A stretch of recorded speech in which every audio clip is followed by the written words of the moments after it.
अस्सलाम वालेकुम व्यूअर्स, मैं आपका होस्ट यासिर आप लोगों को वेलकम करता हूं अपने चैनल में और उम्मीद करता हूं कि आप बिल्कुल ठीक ठाक होंगे, हर वाफिस से होंगे। मेरी दुआ है कि आप हमेशा खुश रहें, मुस्कुराते रहें। व्यूअर्स, आज की वीडियो में एज यूजुअल एक बहुत अच्छे और यूनिक टॉपिक के साथ आप लोगों से कम्युनिकेशन होगी। वीडियो के अंत तक जरूर देखा करें। व्यूअर्स, आज मैं बात करने जा रहा हूँ स्टॉप पेमेंट के हवाले से कि what is stop payment, stop payment का क्या पर्पस होता है, स्टॉप पेमेंट को कैसे मार्क करवाया जाता है और स्टॉप पेमेंट की कब कब जरूरत पड़ती है, और अगर किसी का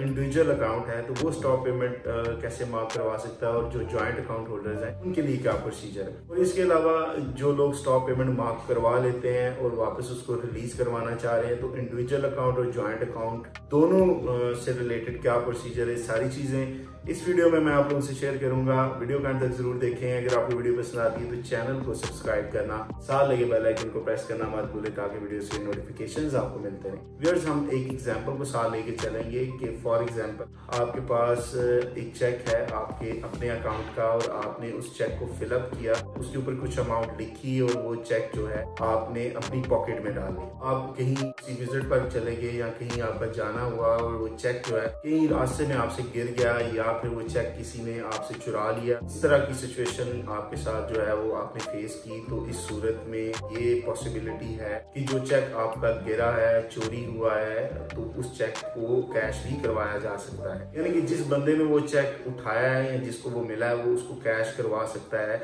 किसी भी उस बैंक की ब्रांच से जाके। उससे बचने का तरीकाकार ये है कि अगर तो आपको टाइमली ये पता चल गया कि आपका चेक जो है वो मिसप्लेस हो चुका है, तो आपने अपनी करीबी किसी ब्रांच को विजिट करना है, बैंक ऑफिसर से मिलना है और आपने उनको बताना है कि आपका चेक जो है वो मिसप्लेस हो चुका है, उसके ऊपर इतनी अमाउंट लिखी हुई थी। अब आपको डर है कि वो चेक जो है कहीं कोई कैश ना करवा ले, तो इसलिए आप स्टॉप पेमेंट मार्क करवाना चाह रहे हैं, यानी कि उस चेक को स्टॉप करवाना चाह रहे हैं कि वो कैश ना हो। तो उसका एक स्पेसिफिक प्रोसीजर होता है। जिन लोगों का इंडिविजुअल अकाउंट होता है उनके लिए ये है कि आपने सिंपली ब्रांच को विजिट करना है और जाके वहां पर आपको स्टॉप पेमेंट की एक रिक्वेस्ट दी जाएगी। आपने उस स्टॉप पेमेंट की रिक्वेस्ट के ऊपर अपने सिग्नेचर वगैरह करने हैं, उसके ऊपर डिटेल लिखी जाती है, आपका अकाउंट नंबर, आपका cheque number, amount and date, time वगैरह, ये सारी चीजें मेंशन करने के बाद वो स्टॉप पेमेंट की रिक्वेस्ट और आपका आईडी कार्ड की कॉपी ये लगाने के बाद सिस्टमेटिकली भी उसको अप्लाई कर दिया जाता है और वो जो चेक आपका होता है वो स्टॉप मार्क कर दिया जाता है सिस्टम।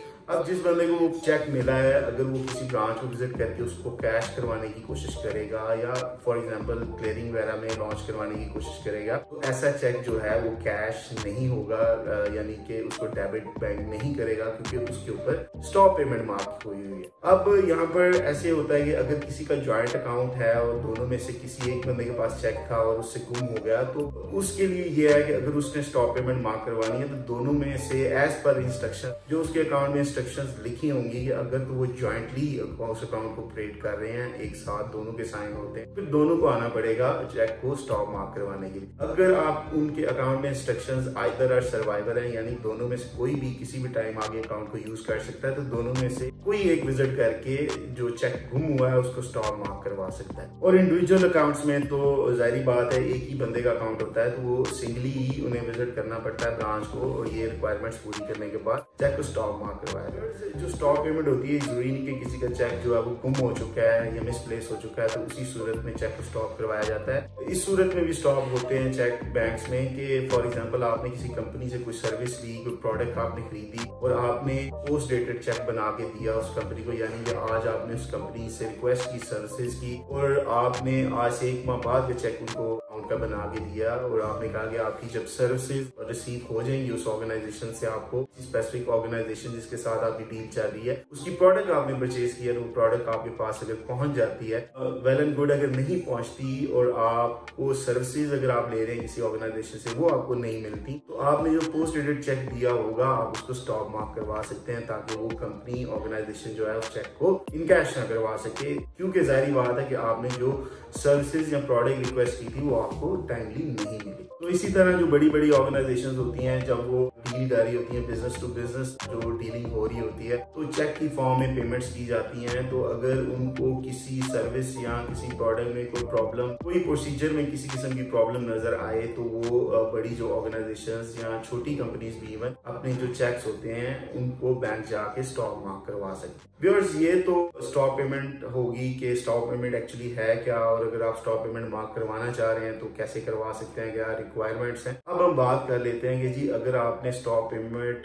करवा दी है और आप उसको वापस रिलीज करवाना चाह रहे हैं। फर्स्ट सिनेरियो को दोबारा लेके चलते हैं कि फर्स्ट ये आपका चेक गुम हो गया था, आपका अकेला अकाउंट है और आपने वो स्टॉप मार्क करवा दिया था। अब आप उसको रिलीज करवाना चाह रहे हैं कि आपको चेक मिल गया है वापस, तो इस सूरत में आपको दोबारा बैंक खुद विजिट करना पड़ेगा और वहां पर जाके बैंक ऑफिसर को बताना होगा कि आपने जो चेक स्टॉप मार्क करवाया था वो चेक आपको मिसप्लेस हो गया था, मिल गया है, तो आप उसको वापस रिलीज करवाना चाह रहे हैं। तो इस सूरत में वो एक रिक्वेस्ट होती है ब्रांच की। बैंक टू बैंक ऐसी रिक्वेस्ट जो होती हैं वेरी करती हैं, थोड़ा बहुत ही फर्क होता है। वो आपने सिग्नेचर्स वगैरह कर रहे हैं, आपका बायोमेट्रिक वगैरह होगा, चेक नंबर और आपने वहां पर शेयर करना है और उसके बाद आपकी जो अमाउंट है उसको रिलीज कर दिया जाएगा। कुछ बैंक्स में सर्टेन अप्रूवल्स भी रिक्वायर्ड होती हैं, लेकिन नॉर्मली ज्यादा बैंक्स में ब्रांच मैनेजर और मैनेजर ऑपरेशन की अप्रूवल के बाद आप जो है स्टॉप पेमेंट की अमाउंट को रिलीज करवा सकते हैं। दूसरे सिनेरियो में अगर आपने किसी कंपनी से या किसी ऑर्गेनाइजेशन से सर्विसेज लेनी थी या प्रोडक्ट कोई परचेज करनी थी, तो वो आपको प्रोडक्ट मिल गई, आपको सर्विसेज भी प्रोवाइड कर दी गई, तो इस सूरत में भी आप जाके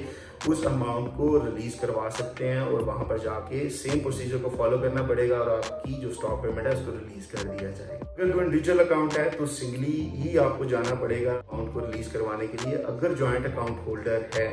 अगर इंस्ट्रक्शंस ज्वाइंटली हैं तो सबको जाना पड़ेगा वापस रिलीज करवाने के लिए स्टॉप पेमेंट को। अगर फॉर एग्जांपल आइदर और सर्वाइवर ही, यानी कि दोनों में से कोई एक भी अकाउंट को यूज कर सकता है, अगर ऐसी कोई इंस्ट्रक्शन आपके अकाउंट पे लिखी हुई है और आपका ज्वाइंट अकाउंट है, तो इस सूरत में अमाउंट को रिलीज करवाने के लिए तमाम अकाउंट होल्डर्स को ब्रांच जाना पड़ेगा, वहां पर बायोमेट्रिक करवाना पड़ेगा, रिक्वेस्ट साइन करनी पड़ेगी, अपने अपने आईडी कार्ड की जो कॉपीज हैं वो सबमिट करवानी पड़ेंगी और उसके बाद अमाउंट को रिलीज कर दिया जाएगा। व्यूअर्स, ये थोड़ी बहुत इंफॉर्मेशन थी स्टॉप पेमेंट के हवाले से। आई होप कि अगर आपको कभी स्टॉप पेमेंट के हवाले से कोई क्वेश्चन आपके माइंड में आता है तो ये वीडियो आपके लिए बहुत हेल्पफुल होगी। इंशाल्लाह आने वाली वीडियो में एक न्यू और अच्छे टॉपिक के साथ आप लोग से दोबारा बात होगी। तब तक के लिए अपना बहुत सारा ख्याल रखिएगा। अल्लाह हाफिज, फी अमान अल्लाह। Thank you.